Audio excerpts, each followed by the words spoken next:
Fans behaved poorly at the Apple Cup. WSU students prepared for the final multicultural conference of the year. And Bill Moose makes his decision about Paul Wolf's future. Tonight, those stories and more. Complete coverage of your local news starts right now.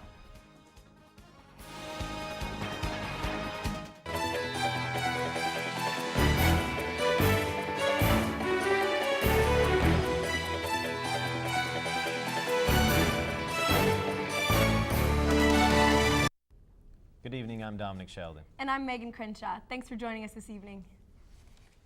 The bittersweet Apple Cup match over the weekend fueled a great deal of tension both on and off the field. This tension erupted into numerous accounts of student misconduct. According to reports, fans from both teams threw frozen snowballs at not only opposing team members, but band members as well, leaving several injured. WSU Police Lieutenant Steve Hansen says more than 30 individuals were ejected from the game and roughly 21 arrests were made before the final whistle was blown. Hansen says both WSU and UW fans watching the game from home would have been very disappointed by the conduct that took place.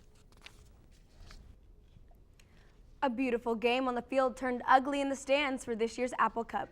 Operations Chief Mike Heston says his EMS crew took 9 people to the hospital from the game, and 34 individuals were treated on site. Frozen snowballs were tossed as well as water bottles. Members of both Husky and Cougar marching bands were hit, causing injury. There's a report of one Cougar band member receiving a broken nose. The Whitman County Sheriff's Department reports there was also an incident involving one spectator spitting on and threatening to hit a deputy sheriff. A statement by President Floyd addressing student conduct was expected today, but has not yet been given. A lacrosse man is sentenced to 5.5 years in jail for his involvement in last summer's Whitman County burglary spree. 35-year-old Paul Bickle pled guilty to 4 counts of felony burglary in Whitman County Superior Court. Bickle admitted to burglarizing the Ace Hardware and Walmart construction sites in Pullman. He also pled guilty to burglarizing Aero Machinery and the Washington Department of Transportation shop north of Colfax. Law enforcement continues to work on a case involving an inflammatory political postcard sent to Latah County residents just before Election Day. The postcard depicted Idaho Republican Senate candidate Gresham Boma and stated the recipient was not a true Christian and was on the path to hell. Lieutenant Brandon Jordan of the Latah County Sheriff's Office says county officials have received about 150 of the cards, and each has been sent to the Idaho State Forensics Lab for examination. Jordan says the Sheriff's Department does not have a suspect yet, but is actively pursuing leads. The Boma campaign is offering a $1,000 reward for any information relating to the creator of the postcards. It was nasty outside today with poor visibility. Will that be a recurring theme for this week? I'm Riley Corcoran, and I'll have your answer after the break.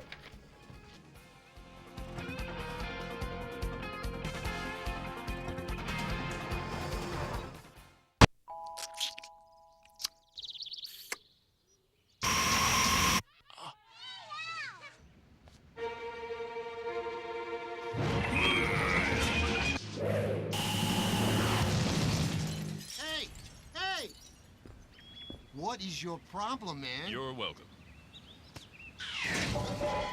What the heck is wrong with you? What do you mean? Don't give me that. All right. What's going on here, fellas? The missile was about to hit the school. I just acted as fast as I could. That doesn't change the fact that I don't have a car anymore. Who just throws a person's car at a missile? You're serious? Yeah. Who's going to pay for my car? I guess I could. Do you even have a real job? Yes. Do you have insurance? I saw the whole thing.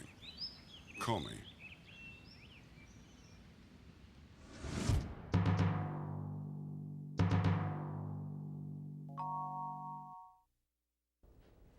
Welcome back. Today, a lot of fog, freezing fog in the area all day long, visibility less than 1 mile. Looking towards tonight a little bit, more of the same. Mostly cloudy, winds coming out of the southeast at 9 miles an hour. Temperatures reaching 28 degrees just below freezing. Looking at tomorrow, more of the same. More clouds, temperatures hovering right around freezing, high of 33, low of 32. Winds coming out of the southeast. We're going to see that for the next few days, just at 11 miles an hour. Looking at the state map now, the east side of the state, all clouds, all right around temperatures in the low to middle 30s. Moving to the west side, the temperatures were a little bit higher, but again, more rain in Seattle, 48 degrees, Olympia and Vancouver, 47 and 45. Looking at the 5-day forecast, you'll see Wednesday is going to be nasty, up to a 1/4 inch of precipitation. Thursday and Friday as well. The weekend's looking a little bit more promising though. Saturday reaching 35 degrees with no chance of rain, and Sunday just a little bit. That's it for weather. Back to you at the desk. Thank you, Riley. Here on campus, a dark cloud continues to hover in the form of budget cuts. The latest proposal preserves all academic programs and tenured faculty positions, but 32 other filled positions could be cut. The plan is a response to a $13.5 million permanent reduction in state funding and a one-time $11.2 million state holdback. WSU spokesman Darren Watkins says each college will average a 4.4% budget cut. WSU President Elson Floyd will accept public comment on the plan through December 15th, and a public forum to discuss the cuts is scheduled for noon Wednesday at the Cub Auditorium, and the university plans on finalizing cuts by January 1st. Even though budget cuts continue to cast a gloomy shadow over the university, some students say one WSU organization is their saving grace. When it comes to gospel choirs on campus, look no further. God's Harmony is the first gospel choir and the only gospel choir on this WSU campus. God's Harmony is a student organization dedicated to spreading the gospel through song. Well, God's Harmony Gospel Choir, it is a group of students who have come together to sing. They sing Christian music, and they sing under the inspiration to uplift God, and that's kind of their message, is to kind of preach the word. Currently, the organization has 13 active members with a broad range of skill levels, and members say they're always looking for new talent. Anyone can join God's Harmony. If you think you can sing but you're not sure, come sing. There are no tryouts. We don't put pressure on you. We just want you to sing and glorify God with us. The choir meets weekly for rehearsal, but members say it keeps them at their best. We practice every Wednesday from 5:30 to 7 o'clock, and leading up to performances, we also practice on Sunday so that we can prepare ourselves and we can be precise in everything that we do. But the choir's determination to perform at their best doesn't keep them from having fun. They love really just to have a good time and come together. We have fun at rehearsal, we have fun when we go out and we do events. So it's really having a good time and singing at the same time. Overall, members say the organization is an ideal way to get involved. It is a way to meet new people, to meet diverse groups of people, and we sing across campus. God's Harmony's next performance will be January 29th. Reporting for Cable 8 News with photographer Derek Austin, I'm Megan Crenshaw.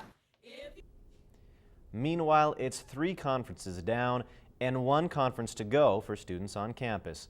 Cable 8's Megan Crenshaw has more on the last multicultural event of 2010. WSU's Vibes Conference won't take place until next February, but preparation has already begun. This is our first meeting of the year, and from here on we're going to be having maybe 1-2 meetings a week as long as we're out here in Pullman. And we're also going to have to be keeping up with our committees as well while we're back home. So it's going to get pretty time consuming, but you know, in the end it's all worth it. The Vibes Conference is one of the 4 multicultural student conferences WSU volunteers put on each year. Vibes is Visionaries Inspiring Black Empowered Students. The purpose of Vibes is to gather high school students and expose them to campus life, give them a chance to really see what it's like here on campus, and give them a chance to see what we're doing and to let them know that they can do the same thing. While the Vibes Conference may be the last student conference to take place each year, volunteers say they wouldn't have it any other way. The best thing about having Vibes in February is that it's Black History Month, so we're able to honor our ancestors and show light on what's going on in our community. The chairs say their goal this year is to host the biggest and best conference yet. We're trying to raise the amount of students that we're able to bring out here, as well as the amount of seniors we're actually able to admit.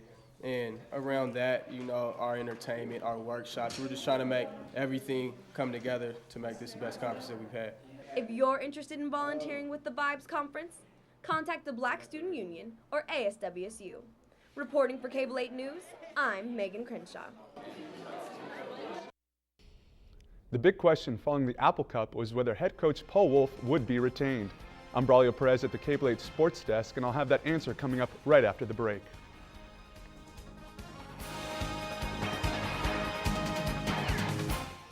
Listen up, Energy Hogs. We got a real porker of a house here. Get in there and waste some energy. There's no insulation, boss. It's hog heaven. Leaky windows, too. This is gonna be a breeze. Perfect. Go wild and waste some wattage. Time to tan. Oh, there's hot water for just one pair of pants. My kind of place. Wow, this thing's so old it's gonna take me hours to get dry. Keep wasting. They'll never know what hit them till they get the energy bill. What the? Boss, they're home! And they've got energy-efficient bulbs! You've got the power to get rid of energy hogs. You can help your parents add insulation, put in Energy Star appliances, and lots of other things to make your home hog-free. Find out how at energyhog.org and play fun games, too. Oh, retreat! Retreat! Go to energyhog.org and get the energy hogs out of your home. Hey, wait for me! Welcome back. Following the Apple Cup loss, the speculation on head coach Paul Wolf's job security was in full force. However, athletic director Bill Moose wasted no time in putting the rumors to rest and announced yesterday evening that Wolf will indeed return in 2011. Moose said that it was his feeling at this particular time that the best course of action to move in the right direction for the football program is for the football team to continue under Wolf's leadership. With the Huskies with the 35-28 loss for the Cougars against UW on Saturday, Wolf's record with the Cougars in 3 seasons is now 5 wins and 32 losses. With losses for the men's hoops and football teams over the weekend, it was up to the women's basketball team to bring in a win for Cougar Nation. They did just that Sunday with a convincing 67-54 victory over the Nevada Wolfpack.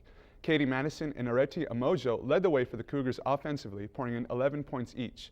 The Cougars jumped out to a 12-5 lead early on and extended their advantage to 30-20 heading into the break. The Wolfpack were able to cut the deficit to 42-41 with a little over 12 minutes left, but the Cougars scored 14 of the game's next 16 points to secure the victory. For the second straight season, a remarkable season for the Colfax Bulldogs came up just short in the state championships. The Bulldogs fell to South Bend over the weekend 28-8, finishing in second place in the state's 2B tournament. South Bend quarterback Levi Bayo ran for 86 yards and a touchdown score, while running back Shaquille Akery and Ryan Vong Mixie both topped 100 yards on the ground. South Bend used an unstoppable option attack that resulted in 357 rushing yards and 4 rushing touchdowns. Meanwhile, just 8 miles away, the Idaho Vandals football team captured their first senior day victory since 2004. The Vandals defeated San Jose State in dramatic fashion when senior quarterback Nathan Enderle hit fellow senior wide receiver Eric Greenwood for a 23-yard touchdown pass to give Idaho the 26-23 win. The visiting Spartans held a 7-3 lead into halftime and extended their lead 13-3 in the third quarter. The Vandals, however, scored 17 unanswered points, leading the way for them to capture the game in overtime. Idaho finished their season with 6 wins and 7 losses, making them ineligible for a bowl game this season. Well, that's all we got for you for sports. Stay tuned to hear about a German man who tried to send spiders into the country.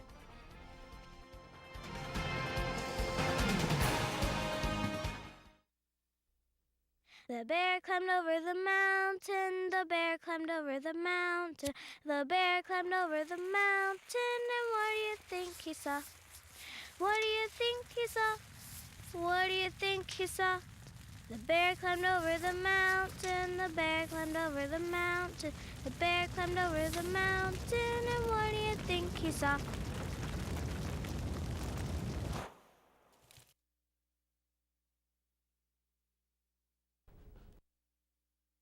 Allegedly shipped hundreds of live tarantulas into the U.S. through the mail was charged over the weekend with illegally importing wildlife.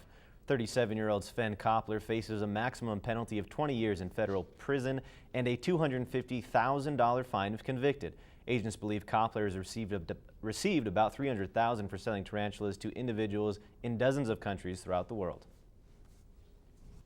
Well, a small-town butcher in Germany is turning a catastrophe into a profitable business move. A wild boar took a stroll through Rainer Kramer's butcher shop before a hunter shot it down. Kramer says he'll be able to make nearly 400 euros in ham and wurst sales after he finishes carving it up. The boar weighed nearly 300 pounds. That's all the news we have for you tonight. Tune in every weeknight at 7 and 10 o'clock. Have a good night.